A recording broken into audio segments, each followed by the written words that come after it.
Hey guys, who knew Nature Boy was Haitian and Puerto Rican heritage? I mean, I was shocked. I was surprised to notice this young man who is grounded in the Haitian tradition. He turned out like this? Say it ain't so, folks. Really? Because we know Haitian men are very respectful of women. And to have this man run rampant like this, talking all kinds of ish about women, I think he has some mental issues. I really do. Because I never heard no Haitian man talk this badly about women. So we know Agilio is a Spanish, a lot of Spanish people name their children Agilio. So that's from his Spanish side. But his Haitian side, did he not take anything away from that heritage, how to respect women? Listen to what he has to say. He was talking to his sister. Say something. When I was about 2, my mother died. My mom died when I was 2 years old. I wasn't able to get to know her nor understand or remember her. My dad died in about the same year. So that in itself is very traumatizing for a child. If they were brought up in a loving home, then the memory of their parents is not so bad, or the lack of memory is not so bad. But if they were brought up in trauma, like Nature Boy, because he said he was in foster care, then it's a lot of hurt and anger with both parents dying pretty much the same year, and he was put in foster care. So now I understand why he don't mind breaking families up or encouraging you to leave your family, because he never had that structure. And he figured in his mind, if I never had it, then why should you?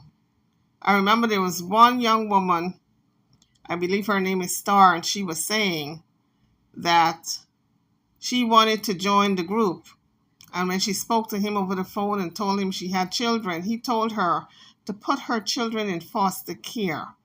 He didn't say, let a family member take care of your children. He said, put them in foster care. And he did not want the children joining her or she bringing the children with her. So his whole mindset is about destroying families and splitting families up. This is why I made the comment on the other video that when Zoka lost her baby, I believe he did it intentionally by feeding her alcohol.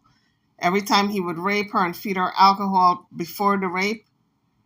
And it was done because he knew, I'm sure he did his research, that if you drink a lot of alcohol while you're pregnant, that child will have fetal alcohol syndrome and you will abort that child most of the time.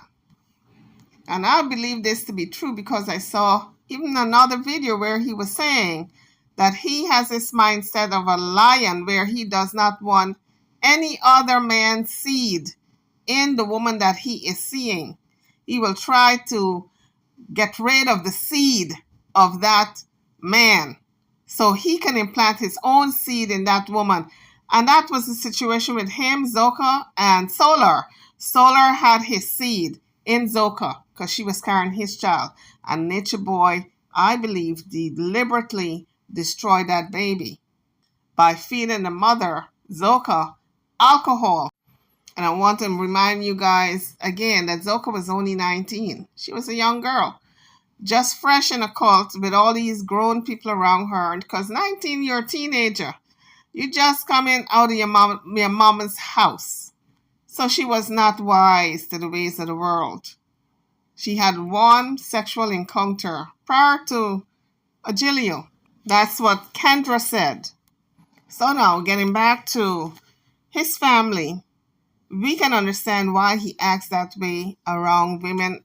He wants to be around women, but he wants to manipulate and control and mistreat and degrade these women at his whim because he never had a mother to give him guidance in how to be a man and act like a man, nor a father to give him those tools to be a man and how to treat women. So he really doesn't know how to treat women other than the manipulation, the controlling way that he have when he has an attitude, how he will talk down and demean and degrade. He lacks the necessary tools to walk into his manhood.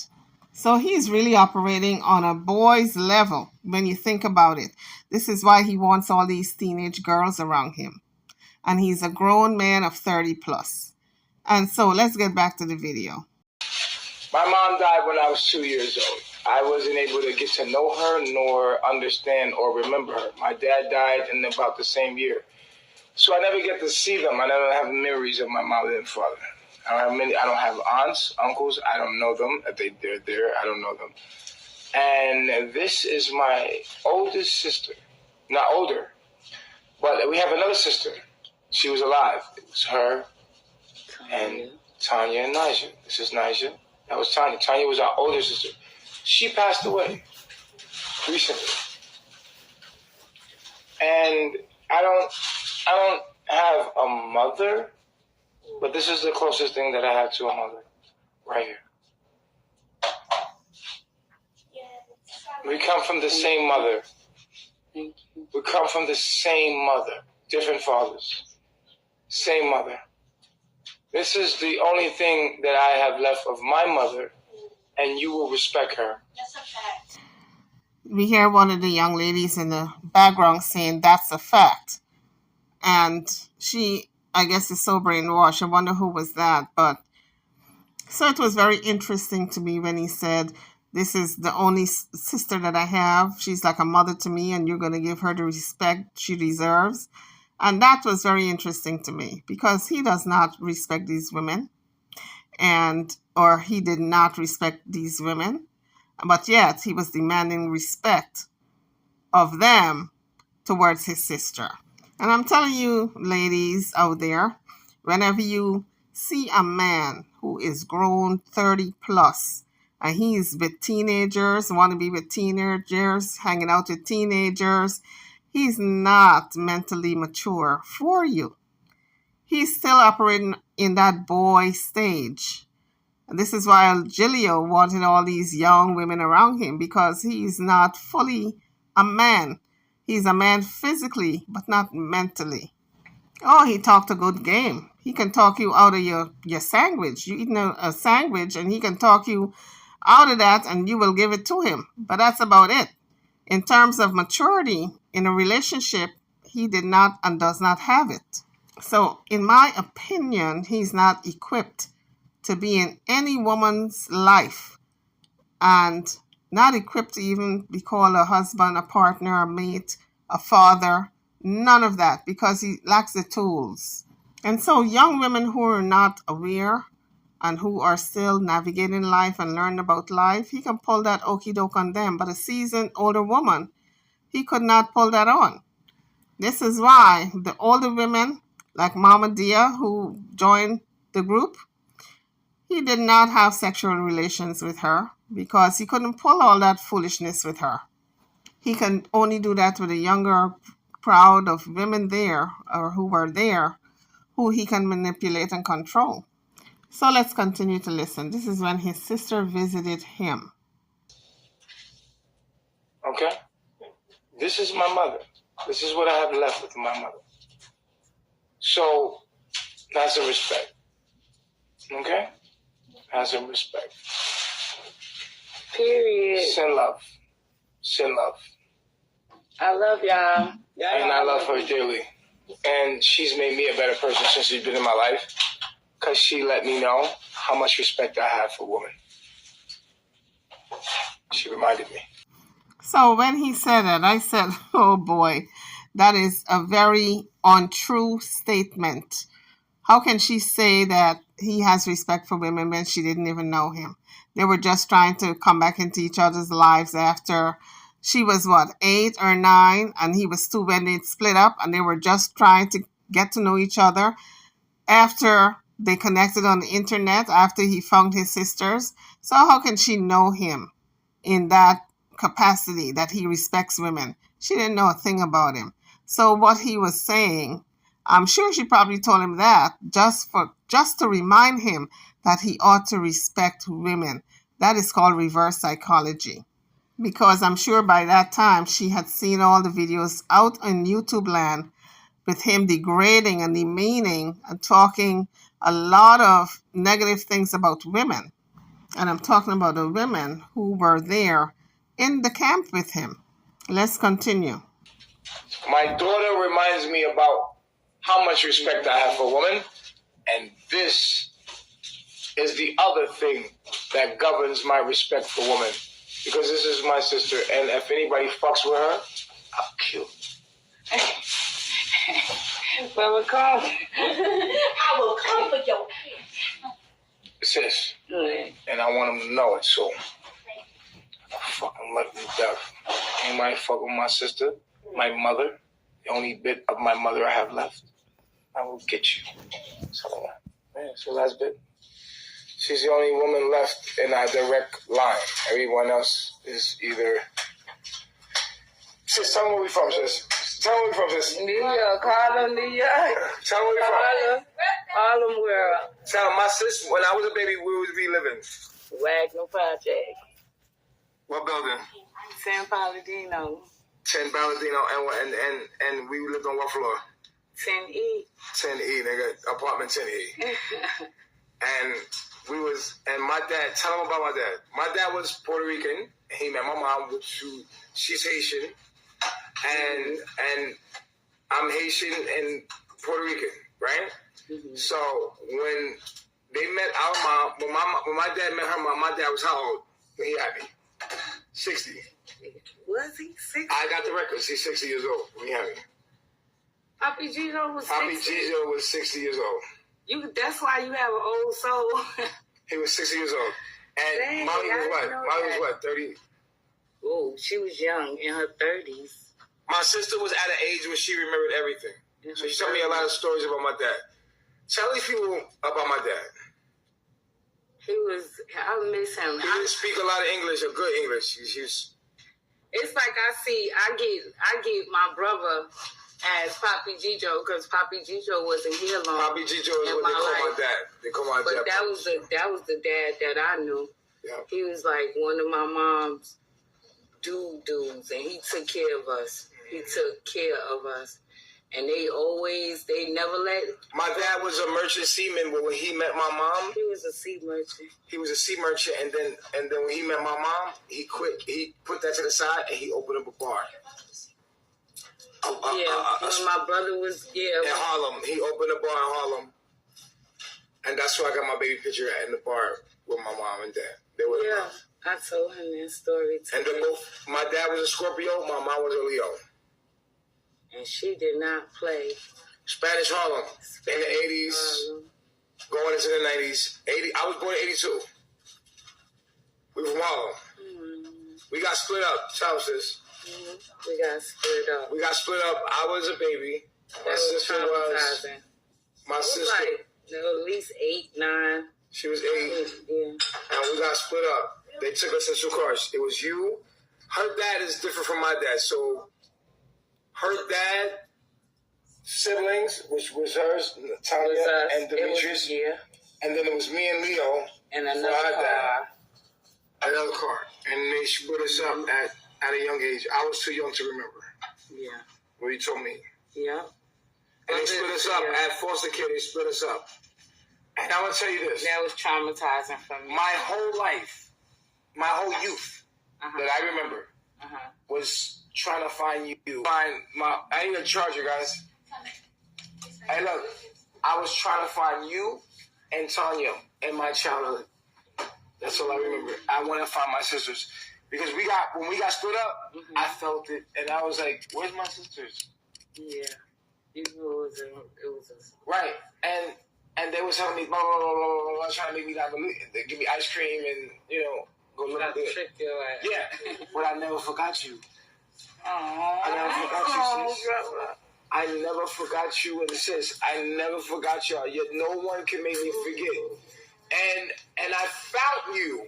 Yes, you did. You surely did. And my teenagers, I found her. I found her on the internet. On the internet, I found my sister on the internet.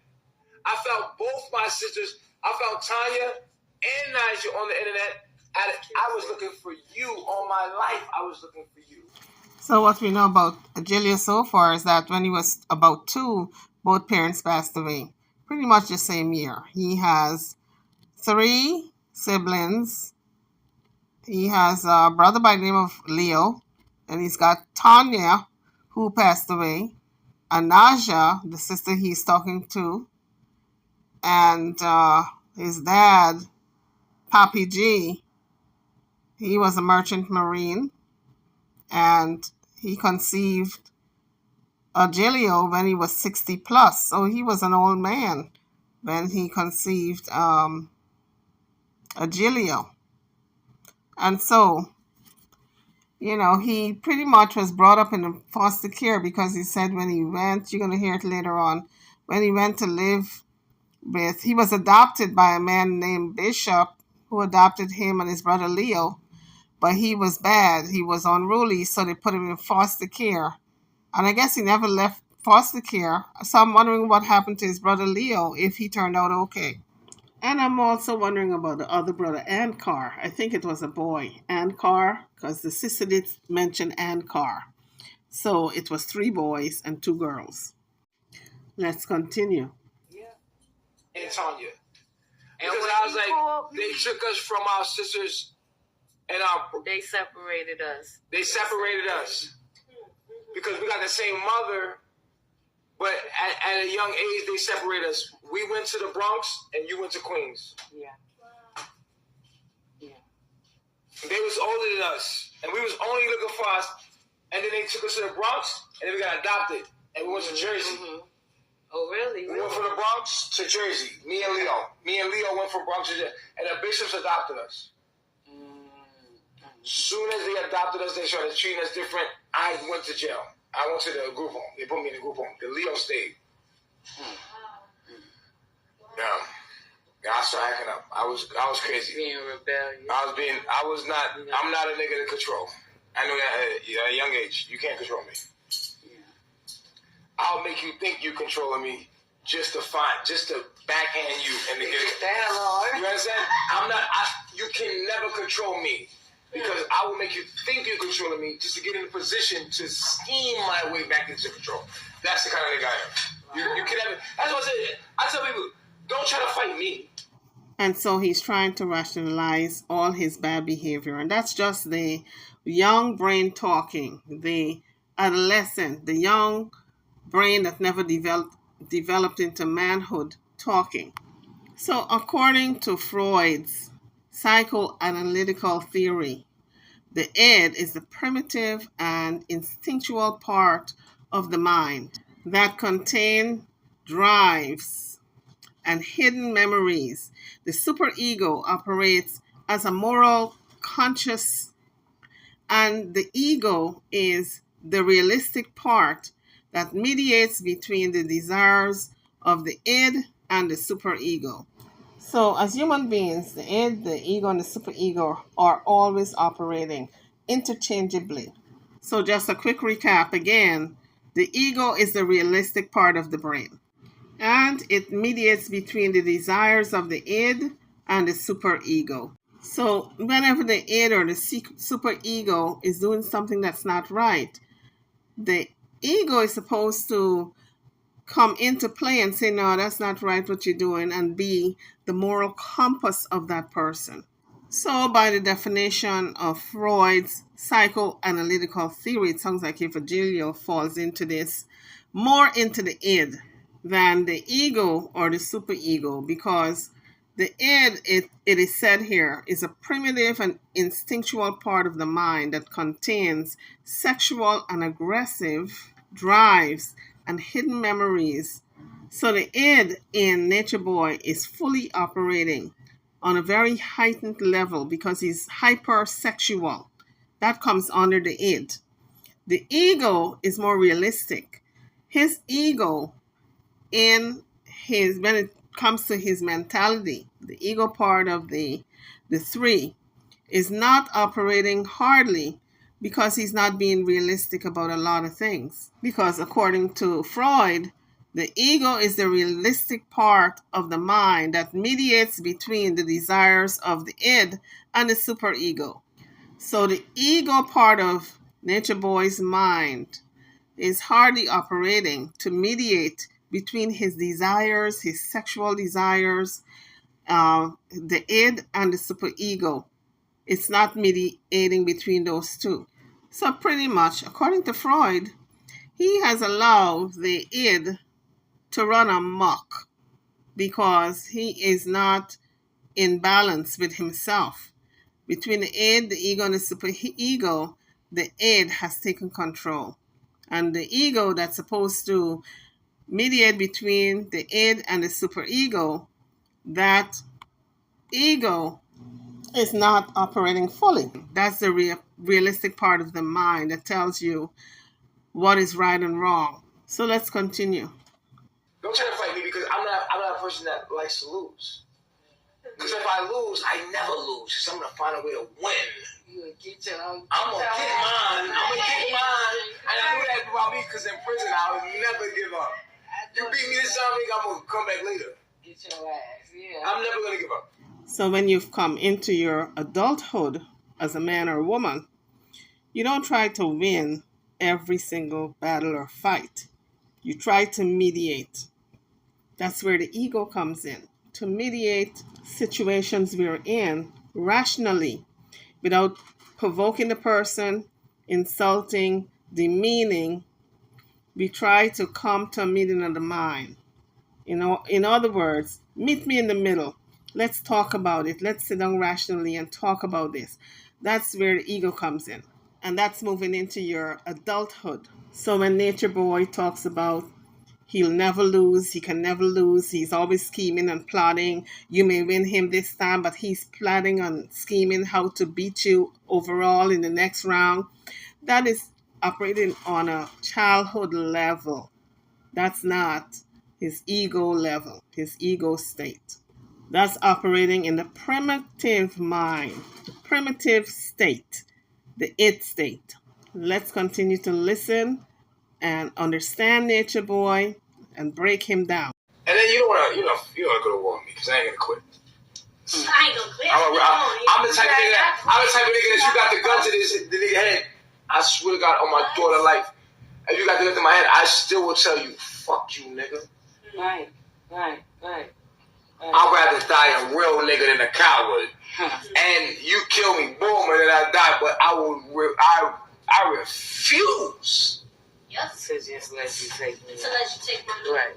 But listen, sis. All I wanted was you and Tanya. And guess what? I used to be in my bed, and I used to get in trouble because I was. Let me tell you this. Let me tell them the story about me at the age of 9, trying to come to find you. Right. At the age of 9. Hold up. Not the window. Hold on. Y'all gotta hear the story. Hold on. There's an old saying that says, too much knowledge can be dangerous. Well, that is what has happened to Nature Boy. He read a few books, he got a little knowledge, maybe look at some things on the internet because he's an internet person. And he figured, okay, I got enough knowledge and power that I can lead a whole flock. But you can't lead people if you yourself needs cleaning up. He can't even lead himself, so how can he lead other people? So it's up to the individual, however, to identify a false prophet. So he's continuing to talk to his sister and showing her and telling her how much he loves her and he missed her over the years, wish he could have contacted her earlier, etc. Sis, I was obsessed with you. I thought you were the most beautiful thing. I swear to God, Naja. Now, Tanya was a little rough. Tanya was like, yo. And she was one of the niggas. My older sister, Tanya, she was one of the niggas like, yo. But you, I always looked at you like, yo, Naja is beautiful. I used to stare at my sister's picture for hours. And he will. When they separated, I would stare at her and I would remember her. He will recognize me. As a kid. Disguise. He will recognize me. Nigga, what? This is my sister, nigga.